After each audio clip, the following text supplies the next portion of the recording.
Hi there, Earthlings, and welcome to the fourth installment in my vlog series where I talk about my final recital at Berklee College of Music. Obviously, the name of the piece I'm going to talk about today is Mars the Red. It was written for a class on Indian music techniques taught by Mark Rossi. The title is obviously a pun on his name, Rosso being Italian for red. And the reason for that is because the initial inspiration was from a piece of Mark's called Bittersweet 5, which isn't really an original composition of his, it's an arrangement of a Carnatic piece. Carnatic being one of the two prevalent Indian classical music styles, the other being Hindustani, which is the one that spawned Ravi Shankar and Ali Akbar Khan. So I decided to write something in 5/4 like Bittersweet 5, used brushes for the drums initially like on Bittersweet 5, and I used electric piano like Mark did on Bittersweet 5, but there the similarities end. For a start, I didn't use any actual ragas in Mars the Red. For those of you who are unfamiliar or just slightly familiar, a raga is like a scale, except there are certain notes that can only be played in one direction on some ragas. A Western equivalent might be the melodic minor scale as used by classical musicians, where going up it's one thing, but coming down is identical to the Aeolian scale, or the natural minor. Ragas can get a bit more complicated than that, a bit to a lot more complicated than that. For instance, the first raga Mark demonstrated in the class was called Rag Yemen, which uses the same notes as a Lydian scale, but you can't play the root or the fifth going up, you can only play them coming down. So if you were to play it like a scale, it would sound something like this.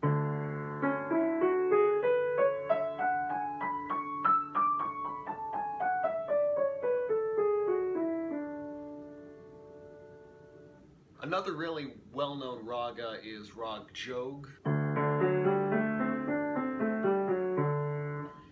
It's basically identical going up and coming down. You might recognize it as the raga George Harrison used on Within You Without You.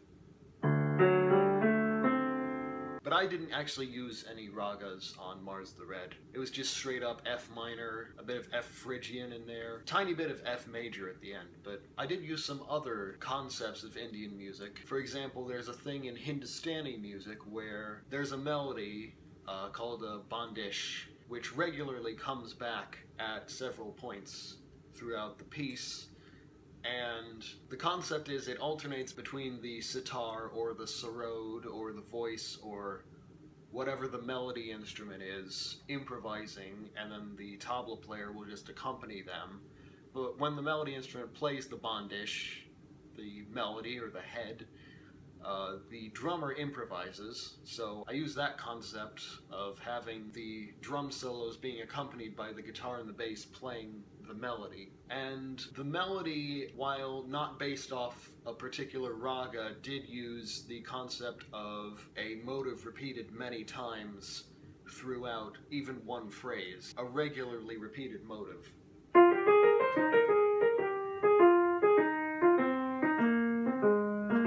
So that was the motive.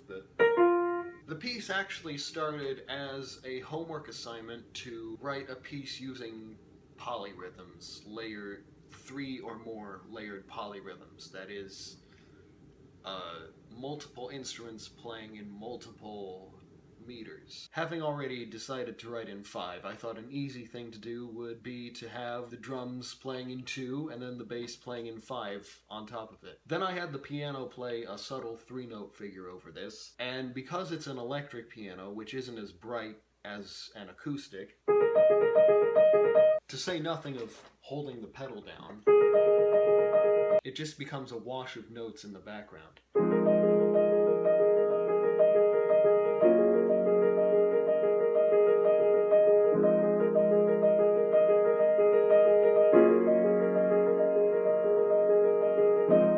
For the second second section, I got a little ambitious. A little? Okay, a lot. And I said, can I do a polyrhythm of 7/5?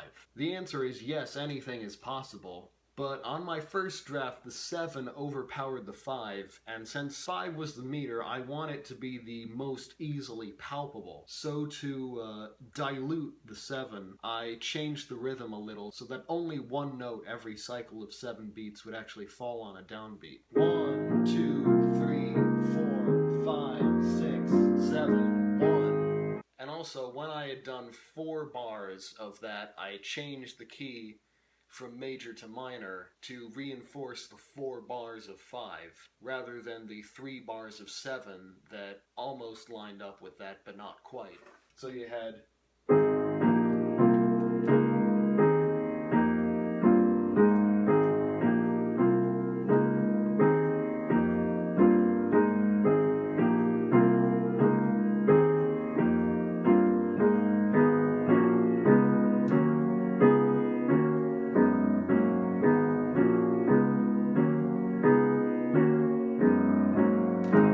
I also had the guitar playing on the downbeat of every other bar. We nailed all this the second time, by the way. You should have rehearsed more!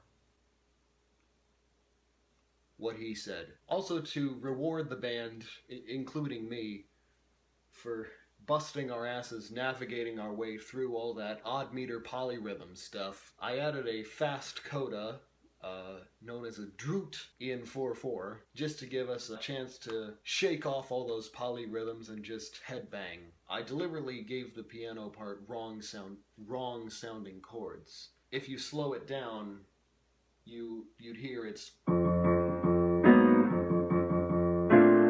That's a flat 3 minor going to a 4 major.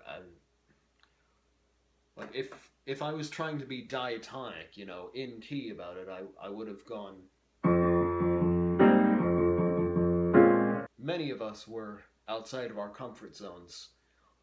Apart from Joe, the bassist, he was our rock. To be fair, he plays in the prog band Fordham Road, so he's probably used to this type of stuff. Maybe not quite as extreme as here, all the time, but he was our rock during this piece. And that is how I wrote Mars the Red. Don't forget to tune back in the following 3 weeks as I discuss the final 3 songs in the recital. They're all quite possibly the most interesting songs, and they've definitely got the most interesting backstories, I think, because the next upcoming one I co-wrote, and the one after that is Armistice Day Part 2, which some of you viewers already know, and I talked about in a previous vlog. And the last piece is really weird, and I'm not gonna say anything else about it yet, but it's gonna get crazy. And I'll be uploading them every Wednesday.